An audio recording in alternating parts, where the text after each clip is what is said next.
warahmatullahi wabarakatuh. Sahabat Buya Milenial, dimanapun berada, kali ini kita akan membahas gambaran surga menurut Al-Quran dan hadis.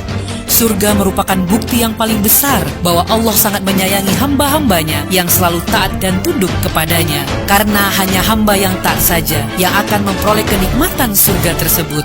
Luar biasanya, semua kenikmatan yang ada dalam surga tidak pernah dibayangkan dan dilihat serta dirasakan oleh manusia. Dalam artian, seindah-indahnya pemandangan yang kita lihat, itu tidak menggambarkan sedikit pun keindahan surga. Cerita surga tentang keindahan dan kenikmatannya yang kita dengar atau yang kita baca dari buku, itu hanya gambaran belaka. Aslinya jauh lebih indah dan nikmat dari yang didengar dan dibaca. Yang terbersit dalam hati kita tentang surga melebihi itu semua. Allah berfirman dalam Quran surat As-Sajdah ayat 17, maka tidak seorang pun mengetahui apa yang disembunyikan untuk mereka, yaitu bermacam-macam nikmat yang menyenangkan hati sebagai balasan terhadap apa yang mereka kerjakan. Allah Subhanahu wa Ta'ala sudah menjanjikan surga bagi hambanya yang beriman, bertakwa, rajin beribadah, berbuat baik, dan selalu mentaati dan mengikuti syariat Rasulullah Sallallahu Alaihi Wasallam. Lantas, bagaimana gambaran kehidupan surga itu yang sudah dijanjikannya? Berikut ini kami rangkum, hanyalah gambaran sebagian kenikmatan di surga berdasarkan Al-Quran dan hadis. Sebelumnya, jangan lupa like, subscribe, dan share. Apa yang kamu tahu, yang lain juga harus tahu. Tanah surga. Surga tidak diciptakan dari tanah dan batu, sebagaimana di dunia. Akan tetapi, tanah di surga tercipta dari minyak kasturi dan za'faran, jenis tumbuh-tumbuhan. Jika disentuh, kehalusannya laksana darmaka, yaitu tepung putih yang halus dan lembut. Gambaran yang diceritakan Rasulullah, tanah surga itu memiliki sifat-sifat sebagai berikut. Warnanya putih bersih, teksturnya lembut alias empuk dan halus, dan aromanya wangi. Rasulullah SAW telah menerangkan kepada kita tentang jenis tanah surga yang disarikan dari kisah perjalanan Isra beliau. Rasulullah SAW bersabda, kemudian Jibril berangkat bersamaku hingga sampai di Sidratul Muntaha. Lalu terpancarlah sinar yang warna-warnanya belum aku ketahui. Lalu ia memasukkan aku ke dalam surga. Tiba-tiba di dalamnya terdapat kubah, permata, dan tanahnya dari kasturi. Hadis riwayat muttafaq alaih. Dalam hadis yang lain juga dijelaskan dari Abu Sa'id Ibnu Sayyad bertanya kepada Rasulullah SAW tentang tanah surga. Beliau menjawab, seperti darmaka yang berwarna putih, seharum kasturi murni. Hadis riwayat Muslim.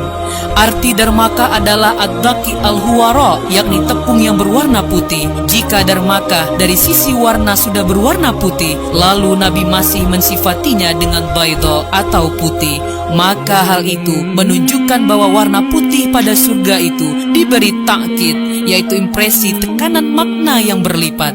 Jadi tanah surga itu bukan hanya putih, tapi benar-benar putih bersih. Rasulullah menyerupakan tanah surga dengan tepung juga untuk menunjukkan betapa tanah surga itu empuk, halus, dan lembut. Tidak ada bagian tanah di surga yang membuat kaki terasa sakit ketika diinjak. Tidak ada bagian tanah yang tajam, dan tidak ada tanah yang membuat tidak nyaman ketika dilewati. Rasulullah juga menyerupakan tanah surga itu bagaikan parfum misik yang murni. Artinya, tanah surga itu baunya sangat wangi. Tidak ada aroma busuk, anyir, apek, amis, dan semua bau kurang sedap yang tidak disukai manusia. Hanya saja, sehebat apapun imajinasi kita, maka tanah surga jauh lebih indah dan wah daripada imajinasi terliar kita.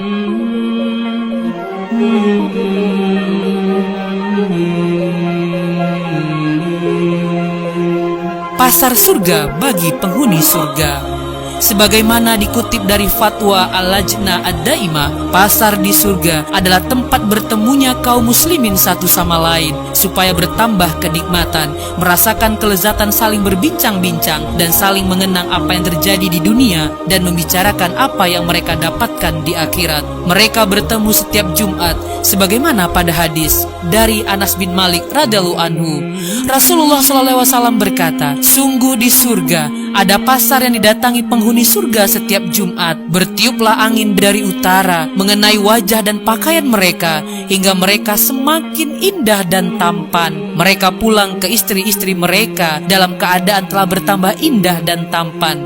Lalu keluarga mereka berkata, "Demi Allah, engkau semakin bertambah indah dan tampan." Mereka pun berkata, "Kalian pun semakin bertambah indah dan cantik." Hadis riwayat Muslim. Yang dimaksud dengan pasar adalah, sebagaimana dijelaskan oleh Imam An-Nawawi rahimahullah, pasar di surga adalah tempat berkumpul penduduk surga. Beliau berkata, yang dimaksud dengan pasar adalah tempat berkumpulnya manusia, sebagaimana manusia di dunia berkumpul di pasar. Maksud dari mereka mendatangi setiap hari Jumat adalah sebagaimana perkiraan lama waktu tiap Jumat, yaitu sepekan. Bukanlah makna sepekan yang sebenarnya, karena tidak ada matahari, siang dan malam di surga. Syarah Muslim.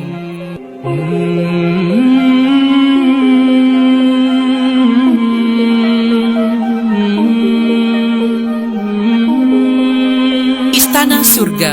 Allah Subhanahu wa Ta'ala juga telah menyiapkan bangunan untuk ditinggali umatnya di surga kelak. Bahkan bangunan tersebut tidak ternilai harganya karena bahan-bahan pembuatannya yang sangat megah. Bangunan yang akan dihuni manusia kelak saat berada di surga ternyata terbuat dari bahan-bahan yang luar biasa.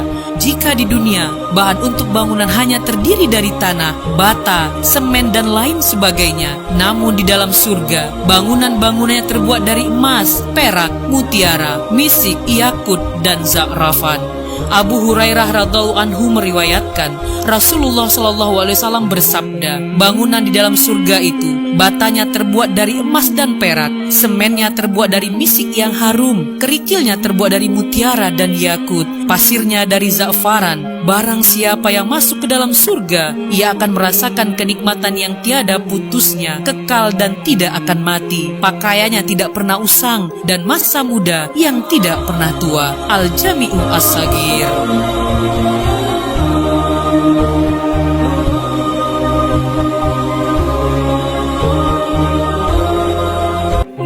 Permadani dan bantalan-bantalan. Permadani dan bantalan-bantalan yang Allah ciptakan sebagai sandaran bagi penghuni surga. Sebagaimana Allah berfirman, mereka bersandar pada bantalan-bantalan yang hijau dan permadani yang indah. Quran Surat Ar-Rahman ayat 76. Ayat ini mengungkapkan bahwa penghuni-penghuni surga itu duduk santai di atas bantal-bantal yang hijau, besar-besar dan permadani-permadani yang indah. Indah rupanya, indah tenunannya, dan di sebelah dalamnya terbuat dari sutra.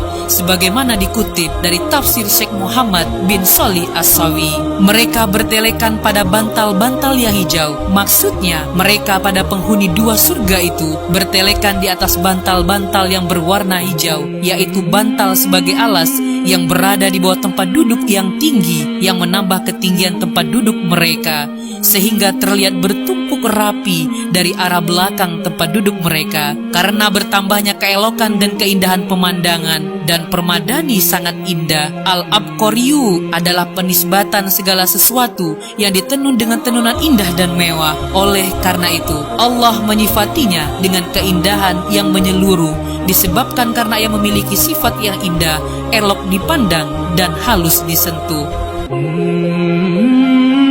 Dipan-dipan surga. Dipan-dipan surga yaitu kasur-kasur yang bermahkota dan kursi-kursi yang mempunyai bantal sandaran. Al-Quran sendiri telah menerangkan bahwa di surga terdapat beberapa dipan atau bangku panjang dan rendah serta banyak digunakan untuk duduk-duduk maupun berbaring. Kalau di dunia, perabotan itu umumnya hanya berjenis ukiran kayu, besi atau aluminium biasa. Namun di surga kelak, dipan-dipan yang disediakan oleh Allah adalah berlapis emas dan permata. Hal ini sebagaimana ditegaskan dalam firman-Nya, berada di atas dipan yang bertahtakan emas dan permata. Quran Surat Al-Waqiah ayat 15. Mereka bersandar di atas dipan-dipan yang berderetan. Quran Surat At-Tur ayat 20. Dan di ayat lain juga disebutkan, di dalamnya mereka duduk bersandar di atas dipan. Mereka tidak merasakan di dalamnya teriknya matahari dan tidak pula dingin yang berlebihan. Quran Surat Al-Insan ayat 13.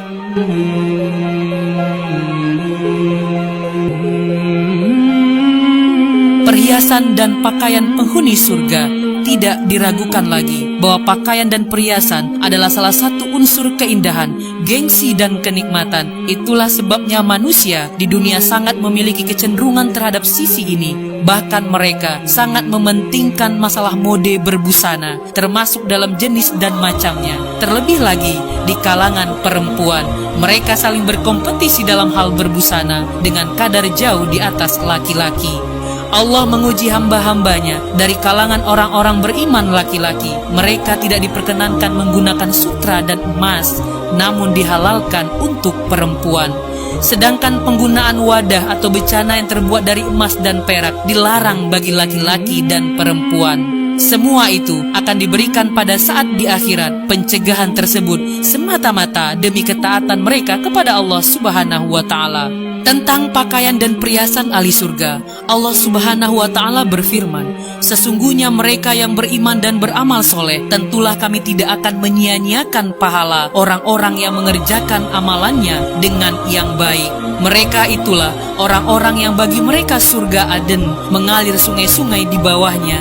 Dalam surga itu mereka dihiasi dengan gelang emas, dan mereka memakai pakaian hijau dari sutra halus dan sutra tebal. Mereka duduk sambil bersandar di atas dipan-dipan yang indah. Itulah pahala yang sebaik-baiknya dan tempat istirahat yang indah. Quran Surat Al-Kahfi ayat 30-31. Dalam hadis juga dijelaskan dari Abdullah bin Amr bin As radhiyallahu anhu bahwa ketika ia dan para sahabat berada di sisi Rasulullah Shallallahu alaihi wasallam, datanglah seseorang lalu bertanya, "Wahai Rasulullah, kabarkanlah kepadaku tentang pakaian surga, apakah buatan ataukah tenunan?" Sebagian sahabat ada yang tertawa.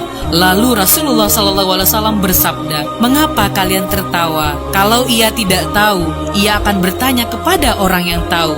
Rasulullah SAW duduk sebentar, kemudian bersabda, "Di mana orang yang bertanya tentang pakaian surga tadi?" Mereka menjawab, "Itu dia, wahai Rasulullah." Rasulullah SAW bersabda, "Tidak, tapi dihasilkan dari buah-buahan surga." Rasulullah SAW mengulang sabdanya sebanyak 3 kali. Hadis riwayat Ahmad dan Nasai.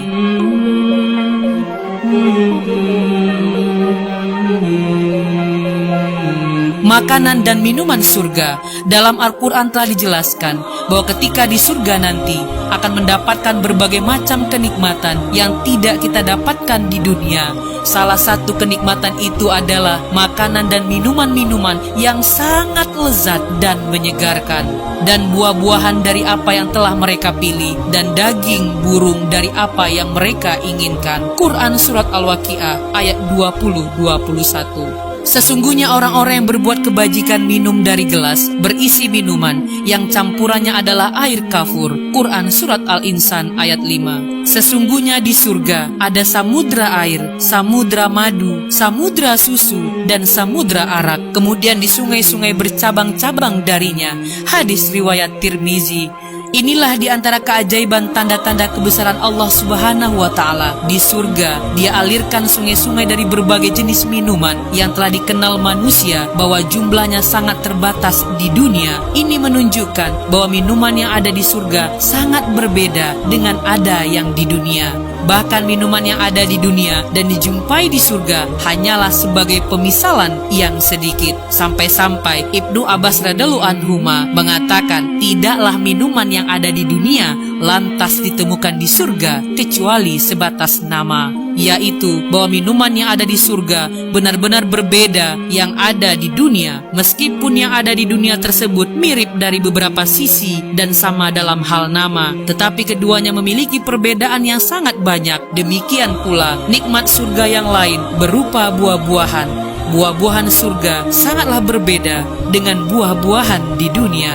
Tiada yang mengetahuinya kecuali Allah Subhanahu wa Ta'ala. Manusia hanyalah mengetahui buah-buahan yang ada di surga sesuai dengan buah-buahan yang semisal mereka jumpai di dunia.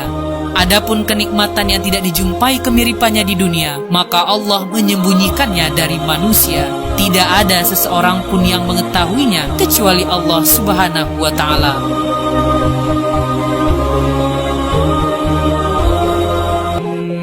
Bidadari-bidadari surga. Di surga sana Terdapat makhluk yang begitu cantik yang belum pernah seseorang pun melihat ada makhluk yang secantik itu, dan mereka sangat pemalu dan terjaga, sehingga kecantikan mereka hanya dinikmati oleh suami-suami mereka di surga. Adapun bentuk fisiknya diantaranya terdapat dalam ayat Al-Quran dan hadis. Dan ada bidadari-bidadari bermata jeli laksana mutiara yang tersimpan baik. Quran Surat Al-Waqiah ayat 22-23. Rasulullah SAW bersabda, sekiranya salah seorang bidadari surga datang ke dunia, pasti akan menyinari langit dan bumi dan memenuhi antara langit dan bumi dengan aroma yang harum semerbak. Sungguh tutup kepala salah seorang wanita surga itu lebih baik daripada dunia dan seisinya. Hadis riwayat Bukhari dan Muslim. Sahabat Buya Milenial, demikianlah gambaran surga menurut Al-Quran dan hadis. Semoga kita Allah perkenankan untuk memasuki surganya. Amin ya rabbal alamin. Wallahu alam bisawab. Assalamualaikum warahmatullahi wabarakatuh.